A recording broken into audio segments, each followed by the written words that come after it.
What's up guys, welcome back to another video. This is a new week, which means that we're probably going to have some new opportunities, and let's just kick things off, not waste any time, and get right into the Bitcoin update. So let's kick things off with the weekly bias. At the moment, we are looking at a bearish weekly bias. Now, first of all, we came back into that prior fair bit of gap over there.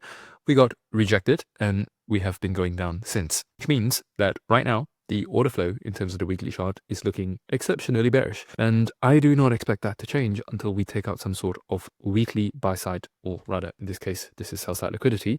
And so chances are, we're like, until this level is taken right here at $83,000 or like $84,000, you should expect the market to continue to be inside a downtrend until proven otherwise. And so right now, because of last week's bearish weekly bias, this week is pretty straightforward. We're just going to be looking for shorts. Now, in terms of the daily chart, this becomes even more clear because, as you can see right here, last Friday, we tried to break into, or rather just try to overcome this fair bit of gap. We have failed as well. Not only that, but in terms of the daily chart, you have already gotten a bearish changes to delivery over here, which means that overall, you're looking pretty bearish. I know that nobody likes to hear news that Bitcoin is bearish. Now, I don't want to be the bearer of bad news, but as a trader, you gotta trade what the market's trying to tell you, not what you would like to see. Obviously, we all hold crypto, and ideally the market is always in a state where it's always going to go up. But unfortunately, like at the end of the day, we got to be objective. So far, like everything's looking, everything's pointing really bearish. I do not see this changing until at the very least, maybe you break above this order block right here. All right, you flip this resistance into potential support, then it may be likely. But the problem with that is the fact that you already have relatively equal lows, at least from a technical kind of perspective. If you take a look at last Wednesday, we anticipated, all right, potentially price may be bouncing from the 0.705 and it will give you a small bounce. One of the other things that I mentioned was that in the event that you come back into this fair value gap, we're going to be looking for shorts for price to continue heading lower. So far, that has been the case, right? We did not break above the fair value gap and did something like that. In this case, we got rejected. And so far, these are looking more and more like relatively equal lows. And if you know anything about liquidity or how the market likes to move, you understand that relatively equal lows and highs are always targeted, which means that, in short, just expect the order flow to continue in a bearish direction until, at the very least, right, you break above, let's say, $92,000. Until that happens, bearish. And that also means that even today, we're going to be looking for shorts because, well, the daily bias is bearish and we're already in bearish order flow. Now, I do have to preface one thing though, which is the fact that we do not have news today. In fact, we do not have news tomorrow either. The first piece of news that we're going to get for the US dollar is going to be starting on Wednesday, and then Thursday and then Friday, which means that the highest probability trading days for this week are most likely going to come on Wednesday, Thursday, Friday. That also means that if we end up just sitting today out, sitting tomorrow out, that's perfectly fine, because trading, or rather making a really good living from trading, is not about taking a whole load of trades, right? It's not a game of quantity. It's more a game of quality. And so if we can focus not only our attention, our time, our energy, but also our capital, and focus it on the days that are going to be the most meaningful, well, guess what? You can make really good money even just taking one trade a week. But anyways, I digress. So far though, just because today is not a news day doesn't mean that we cannot trade it. We just need to understand, all right, instead of going really aggressive, and maybe we just got to understand that, on a non-news day, especially on a Monday as well, the market condition that we're going to be trading in is going to be slightly lower in quality compared to a news day, as well as, Tuesday, Wednesday, Thursday. The way that we approach this is instead of taking our usual full risk amount, maybe usually we go for 1%. Today we're going to go for 0.5%. Number two is usually if you go in at the earliest kind of confirmation, today you might want to wait for a double confirmation or just wait for a little bit more confirmation. And this is the way that you adapt to the market conditions. So I'm not saying that you cannot take a trade. I'm just saying we want to look for a little bit more confirmation. Outside of my mumbo jumbo, just understand that we have a bearish daily bias. Price is currently heading back into some sort of bearish order block, which means that even right here, right now, you're already good enough to get into a trade, especially also because the London kill zone so far has been sweeping above the Asia high. And so the condition, I think, today, by the time you watch this video, is that if you get a 5-minute candle closure beneath 87,650, basically, you want to look for a change in state of delivery. Once that happens, wait for price to retrace back into this huge order block right here, this bearish order block, by the way, and you're going to just trade things lower, especially as you form new 5-minute order blocks or fair value gaps. That is going to be the setup. Now, I cannot promise you that I will be updating you guys on Twitter today because we've actually been kind enough to meet a local here in Taiwan, and he's offering to take us out for some local Taiwanese food later tonight. Sorry, if do not post a video tomorrow, like make sure you send help. But so far, from meeting the guy, he's pretty cool, he's pretty chill. Famous last words. But like, yeah, just understand that, for today, you're going to be looking to trade towards the downside. And the setup overall, like outside of the fact that it's a Monday and it's a non-news day, outside of that, like you're looking super clear, right? In terms of following the system. You have a bearish daily bias, you have a bearish PD array that, price is now tapping into on the 1 hourly chart.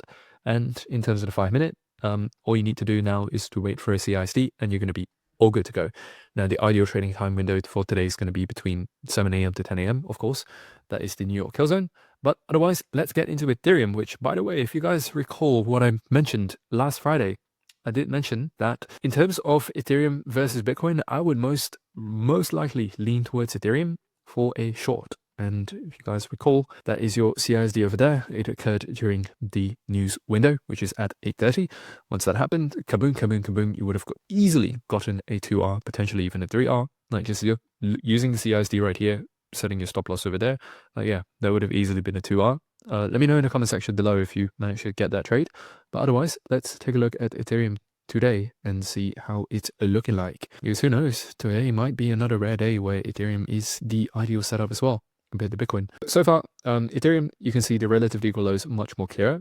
Like for example, you have 1, 2, 3 lows that are very close together. This is another way to say that I expect the market to sweep out the most extreme point of these lows before, we continue to move higher. Now, one could argue that that low is at 27.20. You could also go all the way down to 26.20. So just keep that in mind. So far though, we are last Friday, actually, we confirmed a bearish change in state of delivery. In fact, we confirmed another one over there.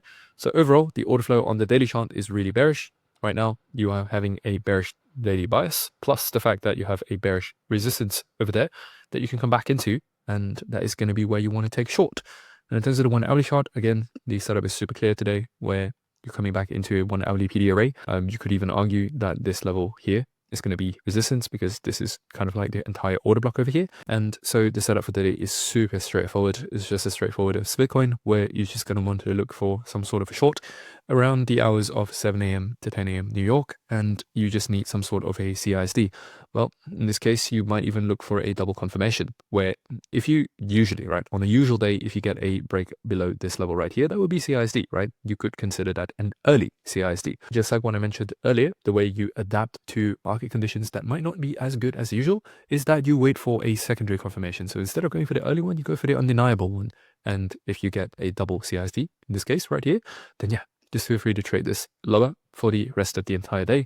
And obviously with targets, like just target the Asia low or target anywhere that makes sense from an intraday perspective. Obviously, you're not going to go for, like the previous weekly low or whatever, but even if you target the low from Sunday, right, which is the previous daily low, or potentially even the Asia low, or potentially even a swing low on the Asia chart, you're good to go. And as long as you're not being stupid and targeting something that's like a month away, most of the time from an intraday perspective, it's really not too complicated. And obviously, like if you're new to this, you're going to gain a lot more experience over time as you, continue to do this. And over time, you'll kind of realize, okay, where is going to be like a reasonable or logical place to, set your TP.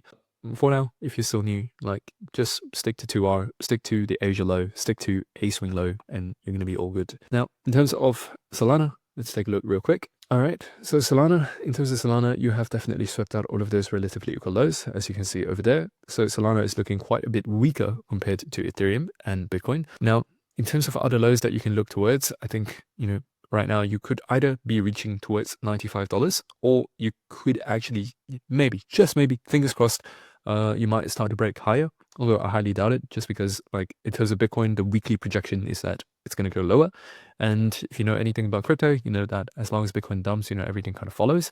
So in terms of today, yeah, Solana definitely pointing towards the short side with a bearish daily bias, and the fact that you are right now returning back into a bearish fairly gap. And right now you're seeing a perfect textbook example of kind of like relative strength. Ethereum is, at this level, right, relative to the same looking chart. And meanwhile, Solana is just at this fair bit ago. Same thing for Bitcoin, right? Bitcoin and Ethereum are a lot stronger compared to Solana at the moment. Not only that, but in terms of the daily chart, right, Solana is all the way down at the relatively equal lows. Meanwhile, Ethereum and Bitcoin both have room to go. So in terms of relative strength, Solana looks to be the weakest out of all of these. So in today's case, I think the setup is also going to be pretty straightforward, where 1 to 1.5, if you get an hourly close below this level, this will turn this into an entire bearish order block right here, and you can just trade that lower between the hours of 7 a.m. to 10 a.m. And in terms of the 5-minute chart, yeah, in fact, if you end up breaking lower below this level here right here, actually that could be still a little bit sketchy, because like right now you have relatively equal highs over there. Like this high right here, if you take it, like if you pay real close attention, that high was not swept. So you might, return back to sweep out those highs before getting that CISD. Hence why I mentioned that 1 hourly CISD. If you can get that 1 hourly candle close by the time you watch this video below $121.5, that will be, kind of like that secondary kind of like undeniable confirmation, where today's Monday, it's on Newsday, so we want to play a little bit more safe and make sure that we have more confirmation than we would usually. Now on a Newsday, especially as an example, if you're 30 minutes out from news, if you're an hour out from news and you see like an early confirmation, it's usually pretty safe to just like take it, because you have news, and the market condition overall in that day is a lot more higher quality. And so you can almost afford to get away with a little bit more risk. Or the other way to think about it is that in aggressive market conditions, you want to adapt to the conditions accordingly by being a little bit more aggressive, by being a little bit more liberal with your trading. But outside of that, guys, I'll see you tomorrow. Like, I don't know. Like today, the setup's pretty straightforward, but again, just cautioning you. Make sure you wait for confirmations and don't jump in prematurely. I may or may not be able to post anything on Twitter later, so most likely I'm going to be seeing you guys tomorrow. And fingers crossed, I'm going to see you tomorrow. But otherwise, ciao, ciao.